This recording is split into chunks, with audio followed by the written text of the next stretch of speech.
Assalamu alaikum. Hope so all of you will be doing great. In today's video, we are going to talk about Navy Sailor Test Experience of 2025. अब यहाँ पर मैं mention कर दूं कि ये मैं स्पेसिफिकली टेक्निकल का एक्सपीरियंस अपलोड नहीं कर रहा। इसमें तमाम बच्चे टोटल 24 बच्चों ने टेस्ट दिया है, जिसमें अल्हम्दुलिल्लाह 21 पास है और 3 इसमें फेल्ड है। इन तमाम ने मेरे साथ ये एमसीक्यूज शेयर किए हैं। अब यहाँ पर आपके ज़हन में एक क्वेश्चन ये भी आ रहा होगा कि सर इतने बच्चों ने एक्सपीरियंस शेयर किया है, तो फिर आपके पास एमसीक्यूज कम क्यों होते हैं? तो बेटा बच्चों को एमसीक्यूज याद नहीं रहते। ये आप खुद ऑब्जर्व कर लीजिएगा। जब आप टेस्ट देने जाएंगे तो वहाँ पर ये आप ऑब्जर्व करेंगे कि उनके टेस्टिंग हॉल में इंसान टेंशन में होता है, सो उनको एमसीक्यूज याद नहीं रहते। तो आज अल्हम्दुलिल्लाह 21 कैंडिडेट वो पास्ड है और ये आप लोगों का आज का 29 दिसंबर 2025 का एक्सपीरियंस है। वीडियो को स्टार्ट करने से पहले जो लोग आपके साथ सैटरडे और संडे का एक्सपीरियंस शेयर करते हैं, ये एक्सपीरियंस कम्प्लीटली झूठ होता है। इसके ऊपर आपने रिलाय नहीं करना, क्योंकि सैटरडे और संडे को तमाम सेंटर्स बंद होते हैं। अब आइए अपनी वीडियो को स्टार्ट करते हैं। Your first MCQ is national bird of Pakistan. Pakistan का नेशनल बर्ड कौन सा है? तो पाकिस्तान का जो नेशनल बर्ड है वो है चकोर। इसी तरीके से और भी इम्पोर्टेंट एमसीक्यूज है, जिस तरह अगर हम नेशनल एनिमल की बात करें तो वो है मारहोर। नेशनल फ्लावर की बात करें तो वो है जैस्मिन। इसे अब सिंपल उर्दू में रामबेल चांबेल का फूल भी कहते हो। अगर हम नेशनल स्पोर्ट्स ऑफ पाकिस्तान की बात करें तो वो है MCQ number 2 is first governor general of Pakistan. तो ये आई थिंक सो मैं आपको बार बार बताता हूँ कि आपने फर्स्ट इन पाकिस्तान को लाजमी से प्रिपेयर करके जाना है। लाइक जिस तरह यहाँ पर पूछा गया है फर्स्ट गवर्नर जनरल के बारे में, तो इसी तरीके से आपने देख लेना है कि पाकिस्तान को अपना पहला आइन कब मिला था, और बकाया मैंने यहाँ पर ऐड किए हुए थे। जिस तरह पाकिस्तान के जो फर्स्ट प्राइम मिनिस्टर थे वो थे लियाकत अली खान, और लियाकत अली खान का जो टाइटल है ये निहायत इम्पोर्टेंट है, जो है शहीदी मिल्लत। फिर टाइटल है लियाकत अली खान का, which is much more important, और ये पेपर में आया होगा। अगर हम फर्स्ट प्रेसिडेंट की बात करें तो होते हैं सिकंदर मिर्ज़ा, और अगर हम सेकंड प्रेसिडेंट ऑफ पाकिस्तान की बात करें तो है ख्वाजा निज़ामुद्दीन। क्यों number 3 is antonym of smile. Smile का मतलब होता है हंसना। तो यहाँ पर इसका जो करेक्ट एंटोनिम है, सबसे पहले मैं एंटोनिम थोड़ा सा समझाना चाहूँगा। एंटोनिम या फिर पेपर में इसके लिए दूसरा वर्ड अपोजिट यूज किया जा सकता है, जिस तरह यहाँ पर दिया गया है एंटोनिम ऑफ स्माइल। सो मे भी पेपर में आ जाए अपोजिट वर्ड ऑफ स्माइल। सो दोनों का एक ही मतलब है, और उर्दू में हम कहते हैं मुतज़ाद अल्फाज। मुतज़ाद अल्फाज, अब आप कहेंगे सर क्या मतलब? मैं कहता हूँ सुबह, इसका मुझे उलट अल्फाज बताए तो आप मुझे कहेंगे शाम, दिन, रात। तो इसी तरीके से हम इंग्लिश में इसको एंटोनिम का नाम देते हैं। और स्माइल, जिस तरह मैंने पहले बताया, स्माइल का मतलब होता है हंसना। तो इसका जो करेक्ट एंटोनिम है वो है both A and B, mean scowl या फिर फ्राउन। ये दोनों इसके एंटोनिम्स हैं। अब दूसरे जो वर्ड यूज किया जाता है वो है सिनोनिम्स का। सिनोनिम आपने सुना होगा।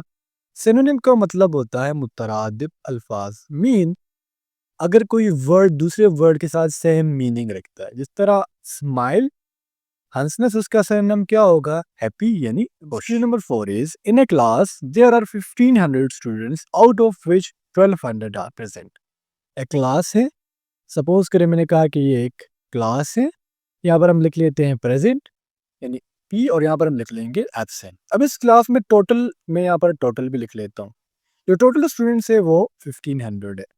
इसमें जो प्रेजेंट है वो 1200 है, और जो एब्सेंट है वो कितने हैं? वो है 300। तो यहाँ पर हमने बताना है कि जो स्टूडेंट्स एब्सेंट है, जो स्टूडेंट नहीं आए, उनका परसेंटेज क्या होगा।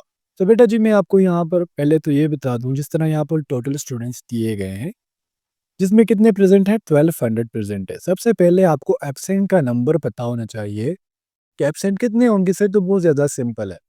टोटल कितने थे? 1500। प्रेजेंट कितने हैं? 1200। तो जब हम 1500 में से 1200 माइनस करेंगे तो आ जाएगा 300। मीन 300 क्या है? ये एब्सेंट है।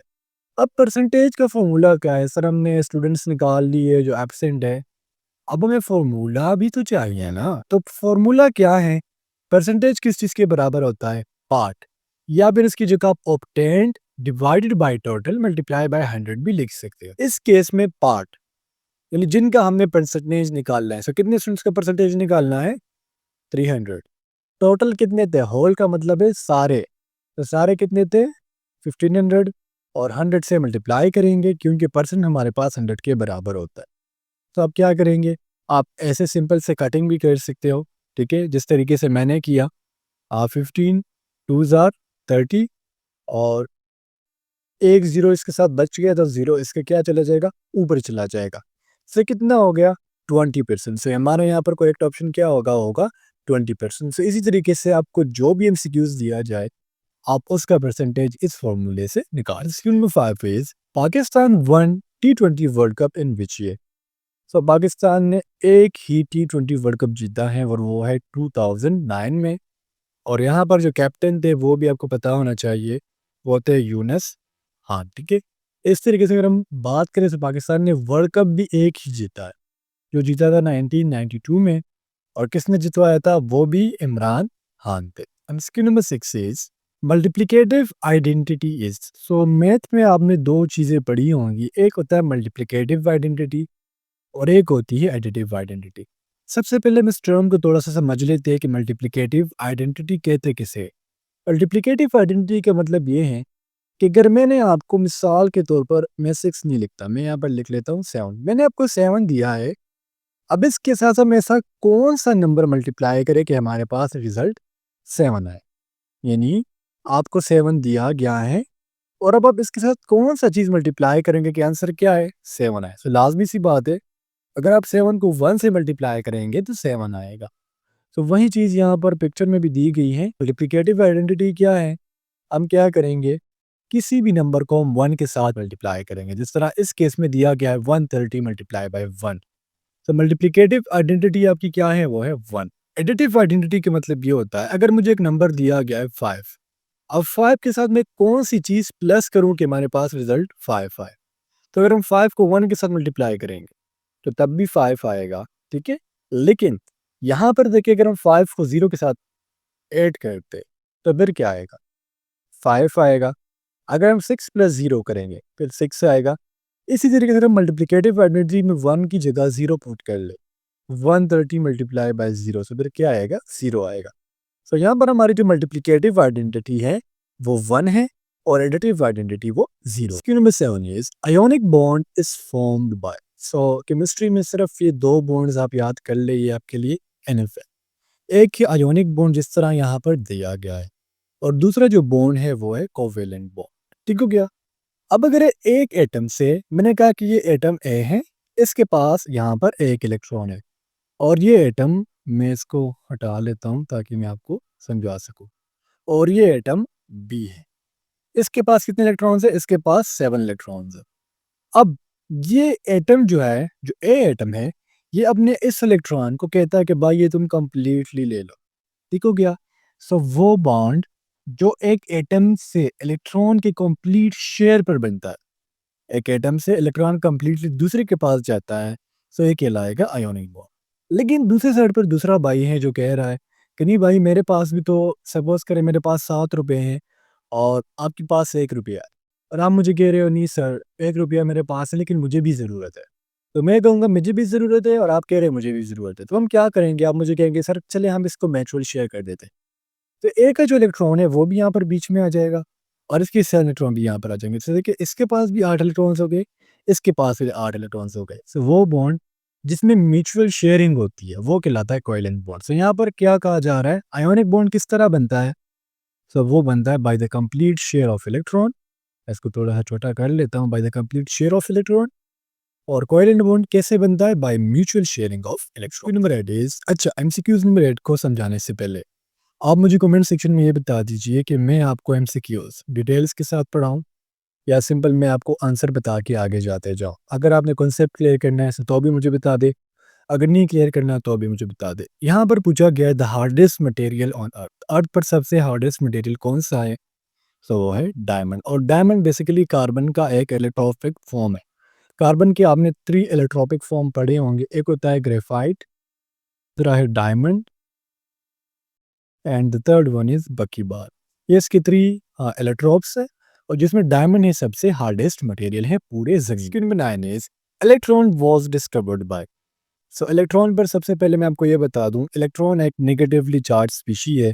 मीन्स पर कौन सा चार्ज है, इस पर है नेगेटिव चार्ज, और इसको डिस्कवर किया था जे थॉमसन ने। इसी तरीके से अगर हम न्यूट्रॉन की बात करें तो न्यूट्रॉन पर होता है नो चार्ज, और न्यूट्रॉन को डिस्कवर किया था जेम्स चैडविक ने। अगर हम प्रोटॉन की बात करें तो इस पर होता है पॉजिटिव चार्ज, और प्रोटॉन को डिस्कवर किया था Rutherford. Number 10 is antonym of happy. So जिस तरह मैंने आई थिंक एमसीक्यूज नंबर 2 होगा या एमसीक्यूज नंबर 3 होगा, उसमें भी आपको बता दिया था। एंटोनिम का मतलब होता है उलट अल्फाज। अब यहाँ पर देखिए, अनहैप्पी यानी नाखुश, कोई खुशी नहीं है, और या सैड उदास।